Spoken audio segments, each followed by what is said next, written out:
Apakah Ridwan Kamil akan menjadi rival Anies Baswedan di pemilihan Gubernur Jakarta? Bagaimana juga peluang Kaesang mengikuti kontestasi pemilihan Gubernur Jakarta? Kami bahas malam hari ini bersama Wakil Ketua Umum Partai Golkar Ahmad Doli Kurnia, bergabung juga Ketua DPP PKB Daniel Johan, dan Direktur Eksekutif Institute for Democracy and Strategic Affairs atau Indo Strategik Ahmad Khairul Umam. Selamat malam Bapak-Bapak semuanya. Selamat malam, Mbak. Assalamualaikum warahmatullahi wabarakatuh. Waalaikumsalam. Bang Daniel. Selamat Idul Adha. Sama-sama. Oke, selamat Idul Adha Bapak-Bapak. Saya mau ke Partai Golkar dulu terlebih dahulu. Bang Doli, jadi ini kenapa sih sampai dengan sekarang Ketua Umum belum juga langsung memutuskan yang ikut Jakarta langsung aja deh Pak Ridwan Kamil. Malahan yang sudah duluan declare itu ada Partai Gerindra dan juga PAN, Bang Doli. Ya, pertama seperti tadi yang disampaikan oleh Pak Erlangga ya, rekaman yang kemarin itu kan bahwa Ridwan Kamil itu adalah salah seorang wakil ketua Partai Golkar ya. Nah, yang kedua soal posisinya di mana kita terus masih mengkaji. Karena begini, kalau posisi Partai Golkar menghadapi pilkada ini kan tentu kepentingan kita yang paling utama dan di atas segalanya kan adalah untuk kepentingan bangsa dan negara, termasuk kepentingan rakyat atau daerah yang akan kita usung, siapa calon-calon yang akan berkontestasi dalam pilkada itu. Jadi apakah nanti orang-orang itu bermanfaat, menambah kemajuan, kemudian mempercepat pembangunan dan seterusnya. Nah, Ridwan Kamil di Jawa Barat, ya, kita melihat bahwa beliau kan dianggap cukup sukses ya memimpin Jawa Barat periode yang pertama kemarin, gitu. Dan masih banyak sebetulnya program-program yang belum tuntas yang masih diharapkan oleh masyarakat Jawa Barat. Itu makanya itu berkorelasi dengan hasil survei ya, karena Ridwan Kamil ini yang tertinggi sekarang jauh di atas dengan calon-calon yang lain untuk kita survei di Jadi lebih ke galaunya di Jakarta atau di Jawa Baratnya gitu ya, Bang?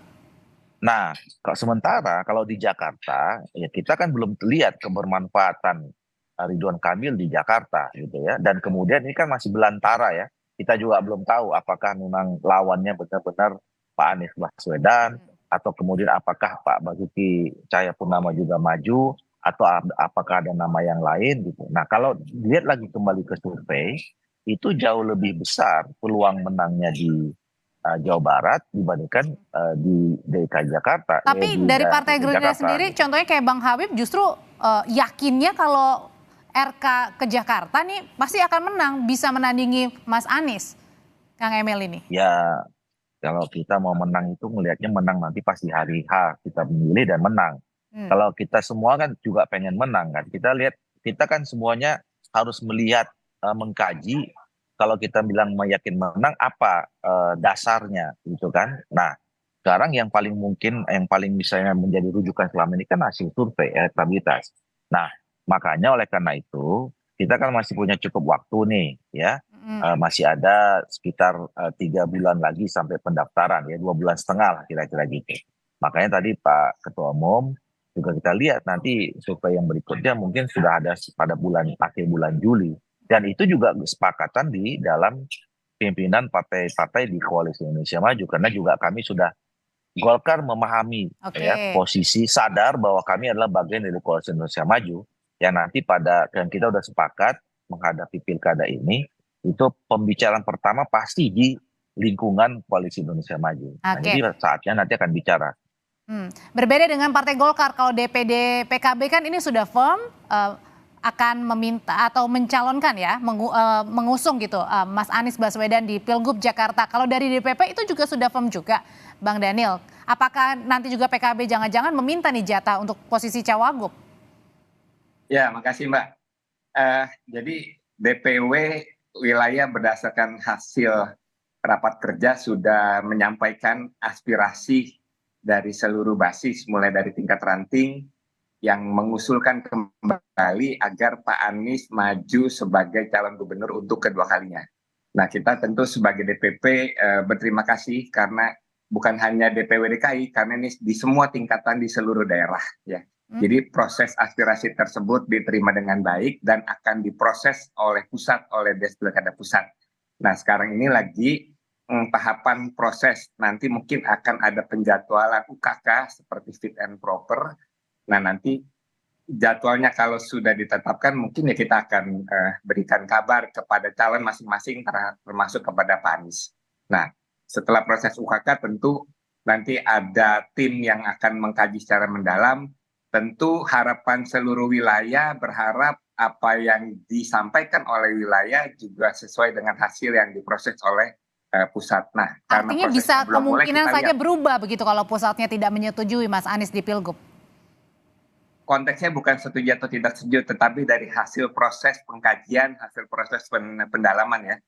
Eh, Sejauh ini apa yang disampaikan oleh wilayah ya pada umumnya akan sejalan lah kita, karena DPP sikapnya itu sangat mendengarkan aspirasi baik tingkat cabang untuk tingkat kota dan kabupaten maupun tingkat provinsi untuk tingkat wilayah. Oke, Mas Umam sebenarnya apa sih yang masih menjadi daya tariknya untuk pemilihan gubernur Jakarta? Sudah tidak lagi menjadi ibu kota, pemilihan presiden juga sudah selesai, tapi magnetnya ini ternyata masih di Pilkada Jakarta. Iya, Mbak Audrey, kalau bicara tentang magnet, tentu Jakarta tidak akan luntur begitu saja. Memang betul status ibu kota akan bergeser ke IKN Nusantara, tetapi tetap center of gravity dari Indonesia secara politik, secara ekonomi tetaplah Jakarta. Dan Jakarta dengan kekuatan magnitude yang cukup besar, kalau misal kita cek sekali lagi APBD-nya mencapai sekitar 85-87 triliun, kemudian ini bisa menjadi panggung etalase kekuatan politik yang akan memaintain kartu politik seorang figur tetap hidup, tetap on sampai di pemilu yang akan datang. Maka menjadi cukup clear bagi siapapun yang memiliki kapasitas untuk mencoba melakukan akselerasi, maka DKI Jakarta adalah pilihan yang tepat. Nah, saya mencoba untuk meng-highlight beberapa hal. Tadi pertama yang disampaikan oleh Bang Doli, saya pikir itu mempertegas bahwa ada semacam faksionalisme yang dalam konteks ini kontestasi di dalam internal Golkar. Tentu ada aspirasi yang beragam, ada yang berharap Pak Ridwan Kamil maju di DKI Jakarta, ada yang tidak. Dan hal itu tentu berbeda dengan aspirasi dari gerbong beberapa partai yang lain, seperti PAN. PAN itu yang mengusulkan tidak level di bawah ketua umum, tapi langsung ketua umum. Lalu kemudian Gerindra memang tidak disampaikan oleh ketua Bahkan umum. minta pasangannya Tapi bersama dengan Mas Kaisang ya?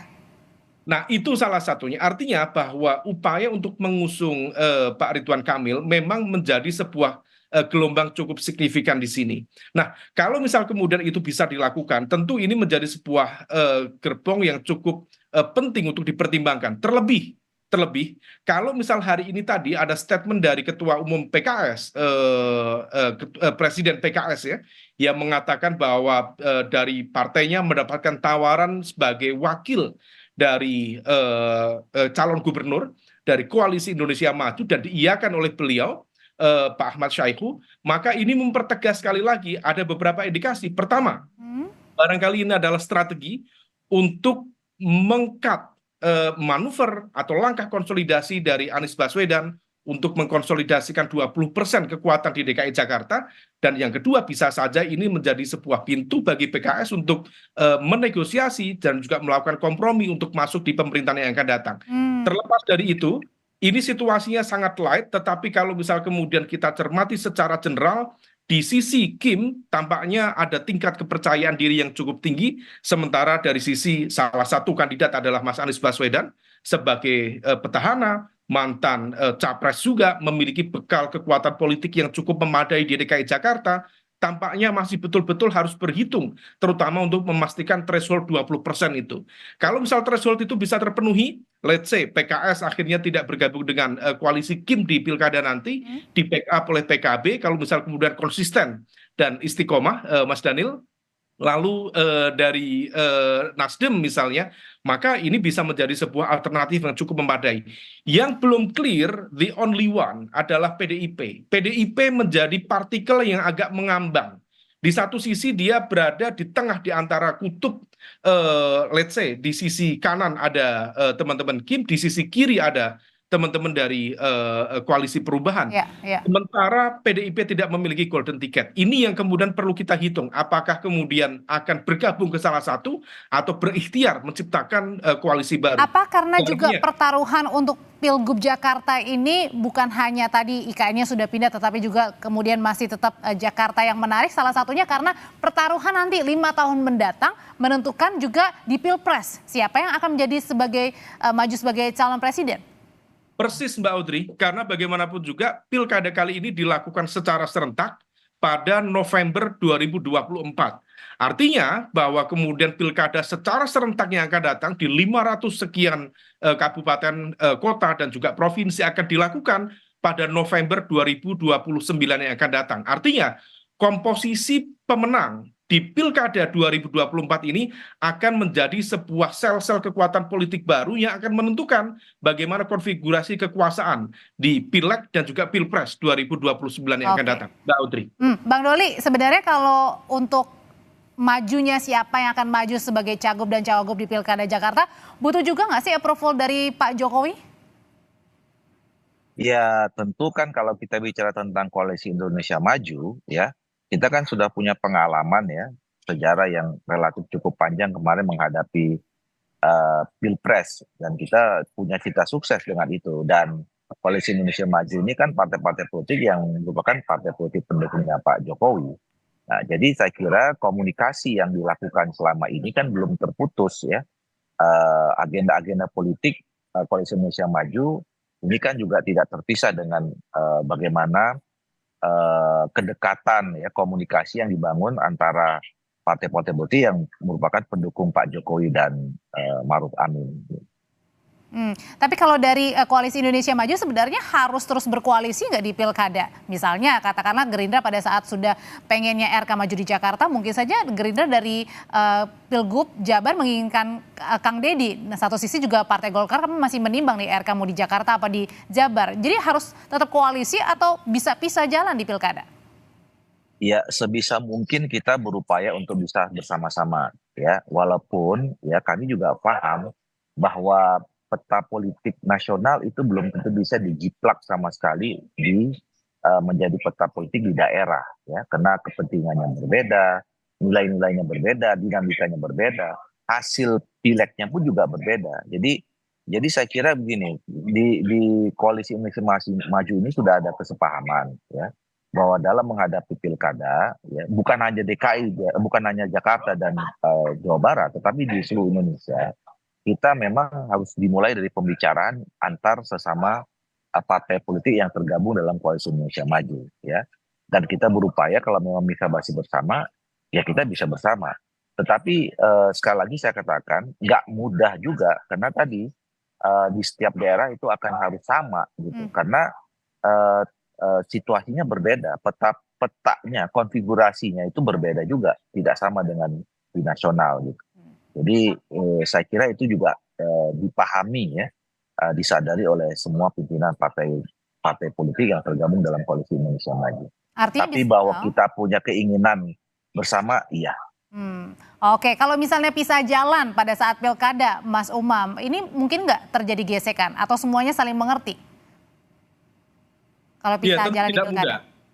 Iya, secara umum tadi yang disampaikan oleh Bang Doli, saya pikir itu cukup make sense dan memang itu yang terjadi di beberapa kasus.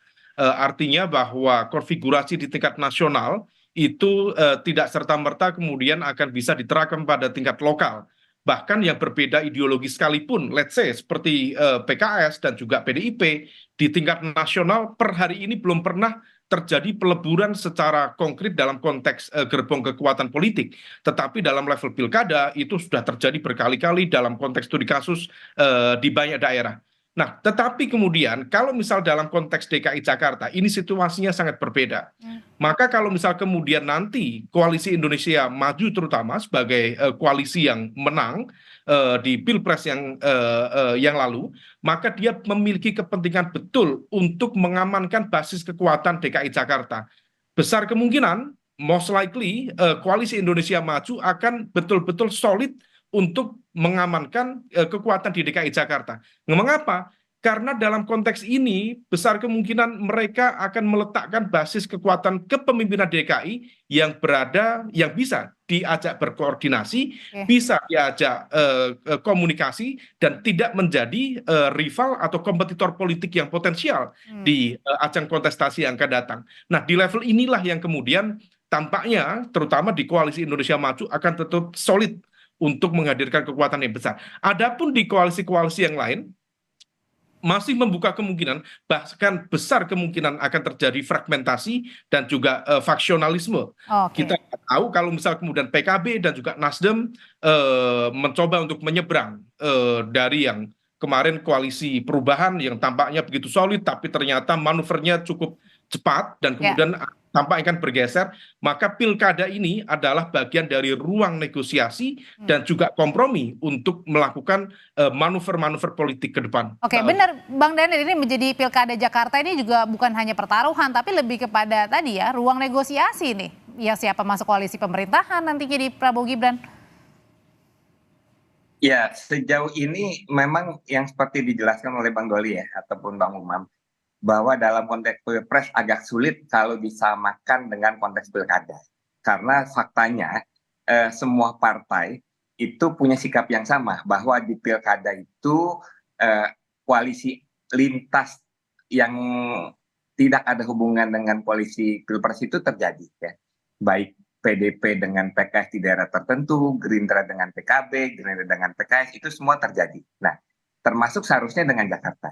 Nah, sehingga dari konteks itu selama ini, sejauh ini seluruh partai saling memahami, artinya tidak disangkut pautkan dengan persoalan pilpres maupun dengan persoalan pemerintahan berikutnya. Nah, kita berharap ya semua itu berjalan seperti yang sudah berlaku selama ini. Jadi bukan alat bargaining ya?